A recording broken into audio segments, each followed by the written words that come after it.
So here we have the DX9 Snarl. Now, the question you guys might be asking is, Xiaofi, why are you doing a re-review? One, I'm bored. Two, I realized I'm a fucking retard in the last one, and I missed a pretty big part about him. Uh, Look at that. Ankle tilt. I did not know about that in the original review.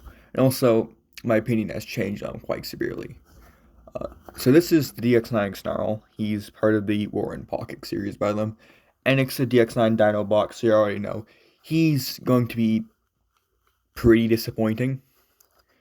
I mean, he's the most articulated out of all of them by a long shot. He still has really fucky knees with an inward bend, which makes using his ankle tilt, which is very, very fucking tight, mind you, basically useless. Okay, so another thing, let's first start with the bad about this character. It's a DX9-War in Pocket Dinobot. That's the first bad about it. Second bad part is, of course, it's a DX9-War in Pocket Dinobot. These things aren't very good. Snarl specifically is probably he's the best of them.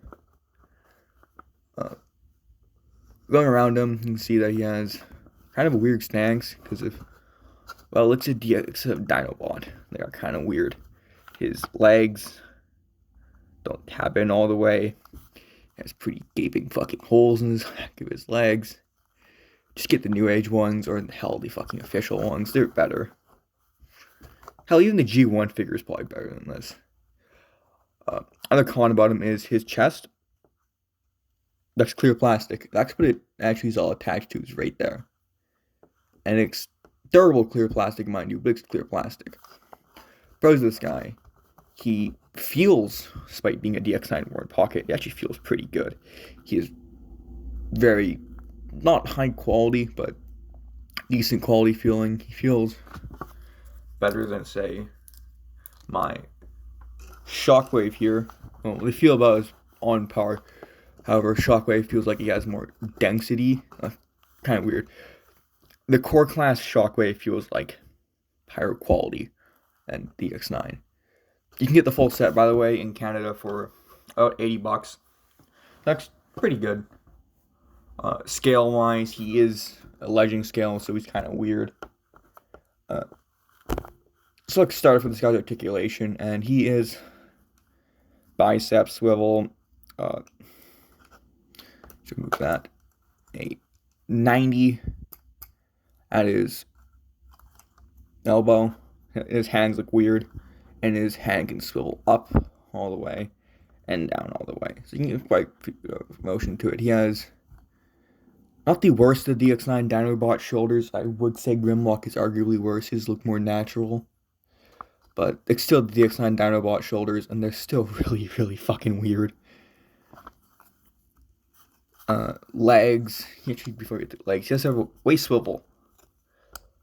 He's the only one in the whole set with an actual fully functional waist swivel that isn't fucked by some stupid transformation gimmick. His head is actually on a ball joint, by the way, but there's no side-to-side movement.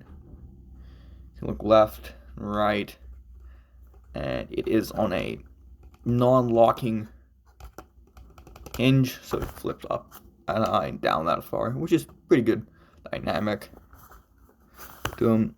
His legs are, of course, on a ball joint, which these are the worst things about these fucking ball joints. They get incredibly loose quickly, and this thigh swivel, which is really tight on them in general, loosens it up. And he has he can only move his leg that far forward. And he is just barely under a 90 at the knee with an inwards bend. That is the worst fucking thing ever. And some pretty shitty ankle tilts. I didn't even know he even had for the longest time till I dropped him while trying to pose him, and it moved a little bit, which confuses me. Because, yeah, they look good, but the way they're designed is they're so fucking tight And you can loosen them up, by the way. Don't want to screw. Okay, next is articulation. Let's transform this dude. And he is, well, we put a bit of a bitch to transform. First, you're going to get these parts swiveled out. That. And you're going to unfold that. Unfold these. And fold that in. And then you're just going to fold this part up like that.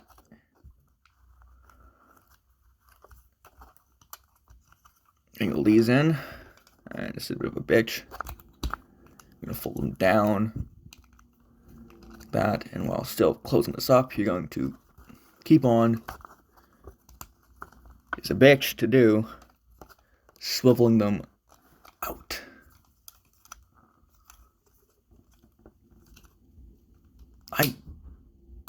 And boom, you have the. That is the worst part about this. And so you're gonna fold.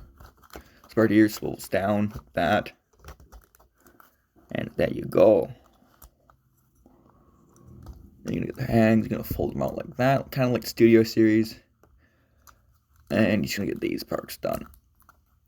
And as you can see, its hands are painted, by the way, and they are chipping on the inside, which is wonderful. In general, the DX9 ones are pretty good for their paint quality. Also, you're going to expose the waste, but he specifically has kind of weird paint quality. In general, the DX9s are kind of hit and miss. Actually, they are a pretty big miss. Their legend scales are just fucking ass. Make sure you fold this down as far as possible to head. This makes the rest a lot easier. You're going to fold out the legs.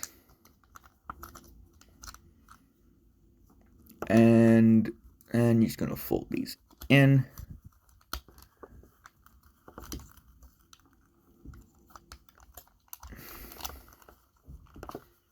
Kind of like this.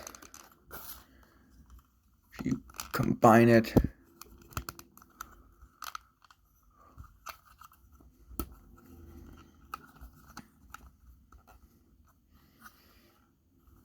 And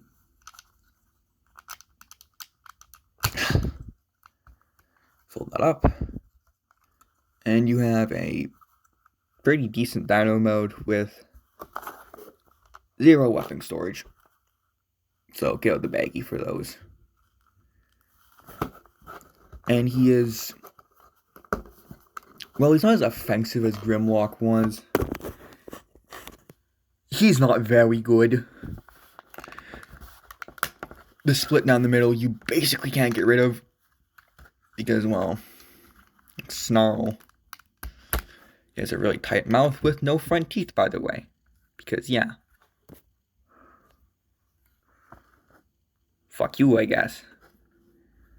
And in general, he just doesn't hold together very well.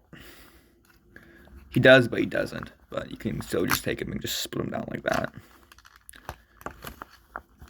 Ultimately, what I have to say about this guy is that he is, well, yes, the best of the set. He is the best of a set of dog shit.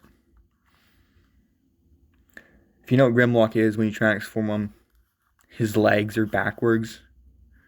And you can't, if you do correct it, you lose all leg articulation.